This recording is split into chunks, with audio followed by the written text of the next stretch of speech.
우리 하나님 말씀 시편 127편 3절로 5절 말씀입니다.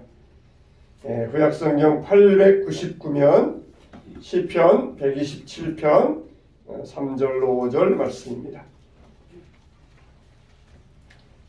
시편 127편 3절로 5절. 자, 우리 찾으신 줄 알고 한 목소리로 시작. 보라, 자식들은 여호와의 기업이요 태의 열매는 그의 상급이로다. 젊은 자의 자식은 장사의 수중의 화살 같으니 이것이 그의 화살통에 가득한 자는 복되도다. 그들이 성문에서 그들의 원수와 담판할 때에 수치를 당하지 아니하리로다. 아멘. 자, 우리 모두는 부모님을 통하여 이 땅에 태어났습니다. 우리가 부모님 없이 이 땅에 온 사람은 아무도 없을 것입니다. 그런데 첫사람 인류 아담과 하와는 하나님께서 직접 만드셨어요. 흙으로 만드시고 그리고 그 코에 생기를 불어 넣으심으로써 영혼이 되게 하셨던 것입니다. 우스갯말로 그러면은 아담과 하와는 배꼽이 있었을까요? 우리 사람에게는 딱 중심에 배꼽이 있잖아요. 그건 무엇입니까? 어머니 태 속에 있을 때의 탯줄이잖아요. 그 탯줄을 통하여서 어머니와 연결되어서 영양분을 공급받습니다. 세상으로 나오면은 탯줄은 잘라지고 그게 이제 배꼽이 되지 않습니까? 근데 아담과 하와는 하나님께서 직접 만드셨으니까 어떻게 되었을까요? 아마 제 추측으로는 아담과 하와도 배꼽이 있었을 것 같아요. 우리에게 안전한 모습으로 균형적인 모습으로 우리 인간을 만들어 주시지 않았을까, 그렇게 제가 한번 추측해 봅니다. 우리가 부모로서 태어난 것은 육의 출생이라 그럽니다. 이것은 첫 번째 출생이에요.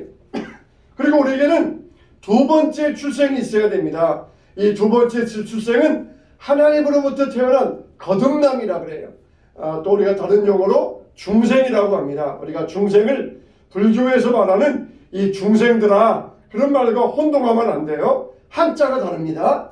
불교에서 말하는 중생과 우리 기독교에서 말하는 중생은 한자가 달라요. 그래서 불교에서는 일반 사람들을 중생이라 그러고 우리 기독교에서는 거듭남, 두 번째 중, 그래서 두 번째 태어난 것을 중생이라고 말합니다. 그래서 우리는 처음에는 어머니의 뱃속에서 육신적으로 태어나야 되고, 두 번째로는 하나님으로부터 거듭남, 이런 중생이 있어야 됩니다. 그래서 우리 모든 사람은 처음 태어났으면 두 번째 출생, 이 거듭남도 반드시 있어야 돼요. 첫 번째 태어난 것도 하나님께서 우리를 창조한 것이고, 두 번째 태어나는 것도 하나님이 우리를 태어나게 하시는 태어남, 하나님의 창조인 것입니다. 그래서 하나님은 우리를 창조하시는데 반드시 두 번 태어나야 한다. 이 사실 우리가 분명히 잊지 말아야 돼요. 명심해야 돼요. 하나님은 인생들에게 축복하시면서 생육하여 번성하고 땅에 충만하라, 이렇게 말씀해 주셨어요. 바로 그 방법이 부모가 아이들을 이 땅에 출생하게 하는 것, 남녀의 연합을 통하여서 이 땅에 사람들이 번성하는 것, 그게 하나님의 방법이에요. 하나님은 부모의 연합을 통하여서 자녀들을 태어나게 하신 것, 이게 하나님의 창조의 방법이신 것입니다. 자, 그러면은 우리 육신은 부모로부터 받았는데 영혼은 어떻게 생겼느냐? 이거에 의하여서 두 가지 학설이 있어요. 첫째는 영혼 유전설이 있습니다. 하나님이 아담을 만드실 때에 그 안에 모든 인류의 영혼을 다 집어넣으셨다. 그래가지고 그 아담을 통하여서 모든 영혼의 유전들이 계속해서 흘러간다, 그런 이 주장이 있어요. 그러니까 이미 부모 한 사람 안에도 그 다음에 태어날 모든 후손들의 영혼이 그 안에 들어있다라는 것이에요. 그러면은 이게 뭐가 문제가 됩니까? 만일 그 부모가 결혼하지 못하고 죽으면은 그 영혼들은 어떻게 되겠습니까? 그 영혼들은 다 없어져 버린다는 이야기입니까? 그러니까 이 학설은 틀린 학설이에요. 영혼의 개별성이라고 하는 면에서 볼 때 이것은 틀린 학설입니다. 그러면 어떻게 우리 영혼이 되었느냐? 영혼 창조설이 있어요. 어머니 뱃속에서 태아가 잉태될 그 순간에 하나님께서 영혼을 창조하셔서 그 태아 속에 영혼을 넣어주신다. 이게 영혼 창조설이에요. 그러니까 하나님은 지금도 계속해서 창조 사역을 계속해서 하고 계신다. 이게 바로 영혼 창조설이에요. 잘못된 사람들은 세상 하나님의 창조는 끝났다. 아담을 창조하신 이후로 하나님의 모든 창조는 끝났다. 그렇게 주장하는 사람도 있어요. 그러나 지금도 하나님은 하나님의 영혼을 계속해서 만들고 계십니다. 부모의 몸에서, 어머니의 몸에서 태아가 자라날 때 그때 하나님께서 영혼을 집어넣어 주시면서 새로운 영혼을 그때그때 개별적으로 창조하고 계신다는 것이, 이게 바로 영혼 창조설입니다. 이렇게 태어난 인간은 얼마나 큰 하나님의 축복이며 얼마나 큰 하나님의 작품입니까? 오늘 말씀 3절에 뭐라고 그랬어요? 모든 자녀가 하나님의 기업이요 상급이라 이렇게 말씀하여 주셨어요. 성경에 보면은 믿음의 영웅 이삭이나 야곱이나 사무엘이나 삼손 이런 사람들 이야기가 나와요.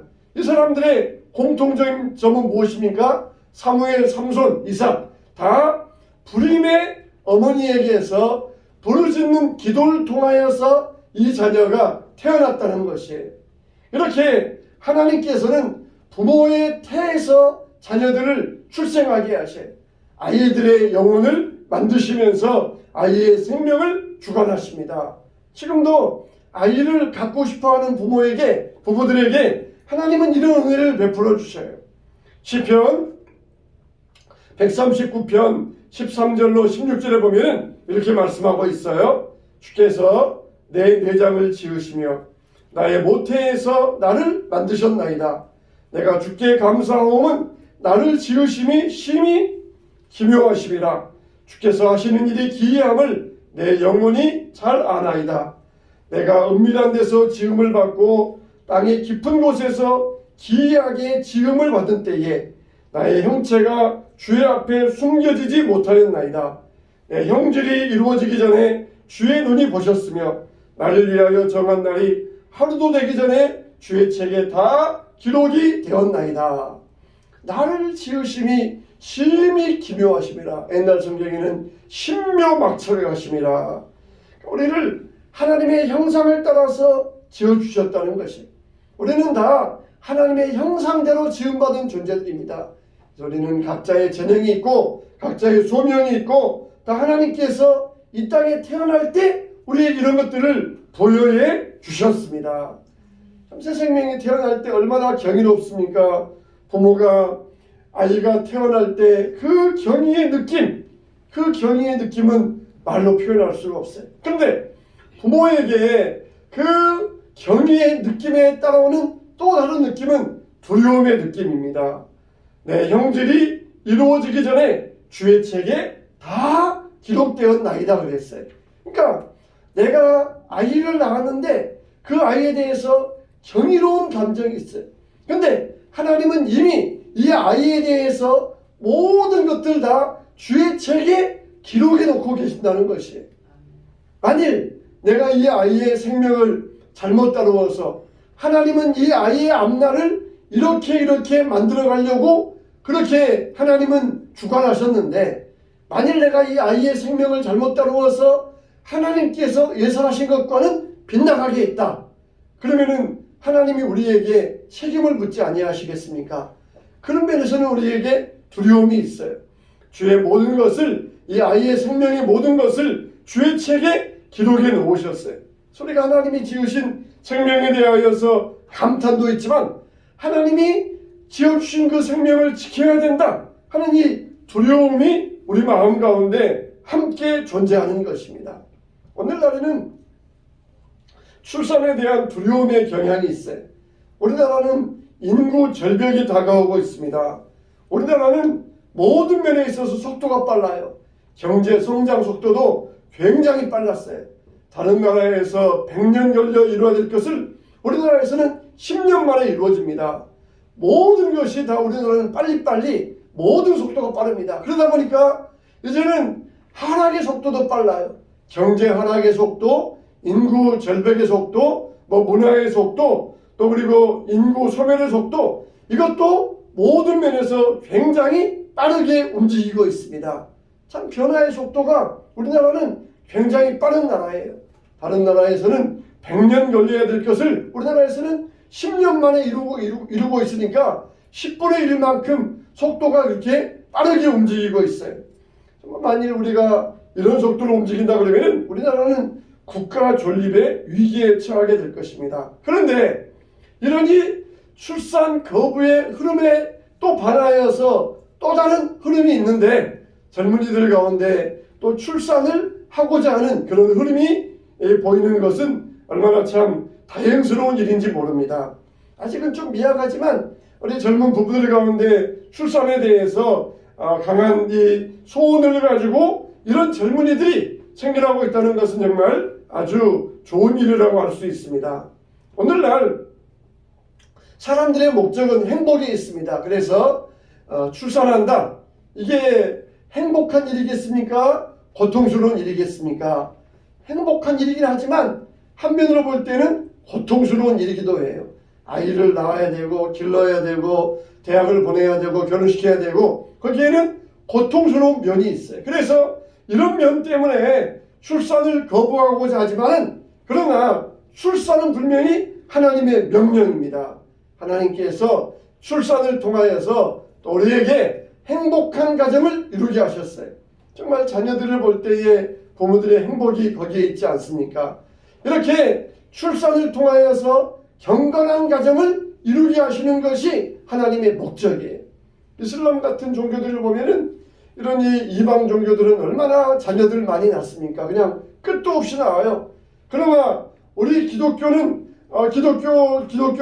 출산을 거부하는 움직임 가운데 그 가운데 들어가면서 기독교인들은 아이를 덜 낳으니까 나중에는 이슬람 같은 이런 종교들이 온 세상에 다 퍼져버리게 될 것입니다. 하나님의 뜻은 경건한 자들이 경건한 가정에서 자녀의 출산을 통하여서 세상을 유지하고 변화시키고 발전시켜 나가고 이게 바로 하나님의 뜻이에요. 그래서 우리가 이 하나님의 뜻 가운데 우리가 믿음으로 살아야 되는데, 자, 첫째로 그러면은 우리 가정과 교회는 어떻게 자녀들을 책임져야 되느냐 하는 것이에요. 자녀가 태어나면은 그냥 온전히 그냥 이거는 다 부모의 책임이다. 소위 이것을 이 독박이라 그러잖아요. 독박 쓴다 그러잖아요. 부모의 책임이다. 그렇게 우리가 미뤄두어서는 안 된다는 것이에요. 자녀가 태어나면은 교회에서 유아세를 받잖아요. 그래서 유아세를 통하여서 이 아이를 하나님께 드립니다. 이 아이를 하나님의 뜻대로 키우겠습니다. 그렇게 유아세례를 하나님 앞에 행해요. 그러면은 모든 교인들이 증인으로 참여하잖아요. 저 아이의 부모가 저 아이를 믿음으로 양육하겠습니다. 하나님의 뜻대로 양육하겠습니다. 서약하는 것을 보고 모든 교인들이 증인으로 되잖아요. 그런데 이 교인들의 역할은 증인의 역할에만 그쳐서는 안 됩니다. 그 자녀가 정말 교회와 연합될 수 있도록 아이가 부모에 의하여서 잘 양육될 수 있도록 돕는 역할을 해야 돼요. 돕는 역할. 부모에게만 모든 책임을 다 맡겨두지 말고 온 교회가 뭡니까? 공동체잖아요. 교회가 한 공동체가 되어서 부모의 본분과 사명을 잘할 수 있도록 부모가 힘이 없어서 피곤할 때 옆에서 도와주면서 그 자녀 양육의 사명을 감당할 수 있도록 도와주는 것, 이게 교회의 사명이에요. 교회의 역할인 것입니다.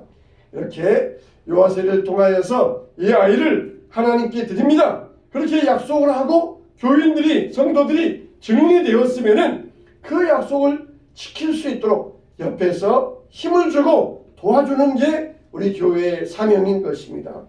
세상에는 얼마나 많은 방해물들이 있습니까? 이 세속의 문화는 우리 자녀들 뿐만 아니라 우리들을 하나님께 집중하지 못하게 만들어요. 하나님께 집중하지 못하도록 방해하게 만듭니다. 일주일에 한 번 교회 나와서 예배 드리는 것과 학교에 가서 일주일 내내 세상 문화에 젖어 사는 것과 어느 것이 우리 아이들에게 더 큰 영향을 미치겠습니까?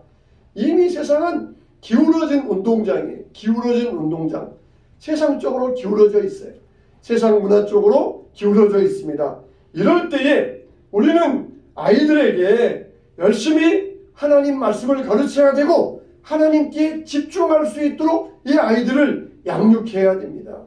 우리 인생의 목적은 행복이 되어서는 안 돼요. 그거는 두 번째고 우리 인생의 목적은 뭡니까? 하나님께 집중해야 돼요. 하나님께 집중하는 것. 먹든지 마시든지 무엇을 하든지 하나님의 영광을 위하여. 직장 다니면서 돈을 버는 것도 밥을 먹을 때에도 걸어 다닐 때에도 무엇을 하든지 하나님께 집중할 수 있도록 해야 돼요. 내 마음을 다하고 뜻을 다하고 성품을 다하여 주 너의 하나님을 사랑하라. 하나님께 집중할 수 있도록 만들어줘야 돼요. 세상 문화는 자꾸 우리를 방해하잖아요. 눈에 보이는 현란한 것들을 가지고 하나님을 보지 못하게 만들어요. 하나님의 말씀을 듣지 못하게 만듭니다. 우리는 거기에서 빼앗아 와가지고 하나님께 집중하도록 만들어야 돼요. 하나님께 집중하자. 하나님을 바라보자. 하나님의 뜻을 행하자. 순종하자. 그러면서 하나님께 집중하도록 만드는 것. 그게 부모와 교회의 역할이며 사명인 것입니다. 우리는 자녀들을 부모의 책임을 가지고 교회의 책임을 가지고 양육해야 될 것입니다. 두 번째로 우리는 교회와 부모는 어떻게든지 우리 자녀들을 두 번째 출생에 이를 수 있도록 도와주어야 됩니다. 육으로 태어난 것만 가지고는 충분하지 않아요. 육신적으로만 사는 것 가지고는 충분하지 않습니다. 영이 깨어나야 돼요. 그래야 진정한 인간으로 살 수가 있습니다. 이를 위해서 우리 부모와 교회는 좋은 신앙 환경을 만들어줘야 돼요. 말씀 듣고 예배드리고 기도하고 교제에서 할 수 있도록 그런 토양을 만들어줘야 됩니다. 부모가 가르치지 않으면 누가 가르쳐요? 마귀가 가르쳐요. 세상이 가르칩니다. 세상은 그냥 빈 마음으로 놔두질 않습니다. 거기에다가 세상적인 가치관을 심고 욕망을 심고 거기에다가 세상적인 방향을 심어줘요. 신명기 6장 1절로 4절에 보면 이스라엘아 들으라 우리 하나님 여호와는 오직 유일한 여호와이시니 나는 마음을 다하고 뜻을 다하고 힘을 다하여 내 하나님 여호와를 사랑하라. 오늘 내가 내게 명하는 이 말씀을 너는 마음에 새기고 내 자녀에게 부지런히 가르치며 집에 앉았을 때이든지 길을 갈 때이든지 누워있을 때이든지 일어날 때이든지 이 말씀을 강론할 것이며 너는 또 그것을 내 손목에 매어 기호를 삼으며 내 미간에 붙여 표로 삼고 또 내 집 문설주와 바깥문에 기록할지니라 그랬어요. 성경은 우리에게 많은 지혜를 제공해 줍니다. 왜 거짓말하지 않아야 됩니까? 왜 살인하지 않아야 됩니까? 왜 간음하지 않아야 됩니까? 억울한 일을 당한 자녀들에게 요셉 이야기, 예수님의 고난 이야기를 해줄 수 있어요. 이런 이야기는 자녀의 마음을 열고 신앙인으로 만들어줍니다. 우리가 가르치지 않으면 세상이 가르쳐요. 야, 그냥 남녀끼리 만났으면은 이렇게 서로 즐기고 서로 같이 다니면서 인생의 쾌락을 즐기는 것 그건 당연한 것이야. 이게 세상의 가치관을 심어줘요. 요즘은 정말 이런 일에 대해서 세속적인 가치관이 얼마나 널리 퍼져 있는지 몰라요. 공영 매체에 나와가지고도 그냥 아직 결혼하지 않았는데도 여자친구와 이런 일 저런 일 했다. 그렇게 공영 매체에 나와가지고도 그런 말들을 하는 그런 버젓한 시대가 되었습니다. 그러니까 가치관이 뭐예요? 옛날에는 미국만 그런 줄 알았는데 요즘은 우리나라에 드는 가치관이 완전히 퍼져 있어요. 우리는 이런 세상의 가치관을 자녀들에게 심어주지 말고 성경적인 가치관을 심어줄 수 있어야 돼요. 우리가 가르치지 않으면 세상적인 가치관이 그 속에 심겨져 들어가게 될 것입니다. 우리는 좋은 생태계를 만들어주고 좋은 토양을 만들어주어서 두 번째 출생에 이를 수 있도록 도와주어야 돼요. 부모가 첫 번째 출생으로 자녀들 세상에 보내주었습니까? 좋은 일이에요. 아주 아름다운 일입니다. 그런데 한 번 태어나고 육신으로만 사는 걸로 만족하지 말고 두 번째 출생에 이를 수 있도록 부모는 힘을 다하여 돕고 힘을 다하여 이 아이를 이끌어 줄 수 있어야 됩니다. 두 번째 출생, 이게 부모에게는 더 큰 책임이에요. 그냥 낳아만 두고 아이들을 버리는 그런 부모들을, 매장한 부모들, 아주 비참한 부모라고 우리가 욕하지 않습니까? 아이를 낳아놓고는 남의 집에 아이를 버리고 가는 그런 부모들이 있다. 그럴 때에 저런 부모들이 왜 그러면은 아이를 낳았느냐 그러면서 우리가 그 부모들을 핀잔하지 않습니까? 우리 기독교인 부모에게는 더 큰 책임이 있어요. 이 아이를 두 번째 출생으로 이끌어야 되는 더 큰 책임이 있어요. 아이를 낳아만 놓고 이 아이를 두 번째 출생에 대해서 관심이 없다 그러면은 우리 부모는 정말 얼마나 하나님 앞에서 큰 책망을 받게 되겠습니까? 우리는 이 아이를 위하여서 두 번째 출생, 첫 번째 출생보다 더 중요한 두 번째 출생, 영적으로 새롭게 태어날 수 있는 이 책임을 우리가 부모가 감당할 수 있어야 됩니다. 이를 위하여 우리가 먼저 기도로 시작하세요. 하나님 앞에 기도로 시작하세요. 이 아이를 주님 두 번째 출생에 이르게 하시고 믿음으로 사는 자녀 되게 해주시옵소서. 내가 비록 육신은 나았지만 이 아이의 영혼의 출생까지는 내가 할 수 없습니다.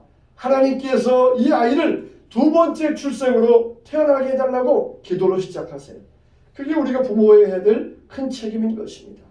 세 번째로 이 자녀의 출생은 부모에게 기쁨이요 자녀가 거듭나서 온전한 믿음의 사람이 되기까지 부모에게는 아픔의 대가를 지불해야 된다는 것이에요.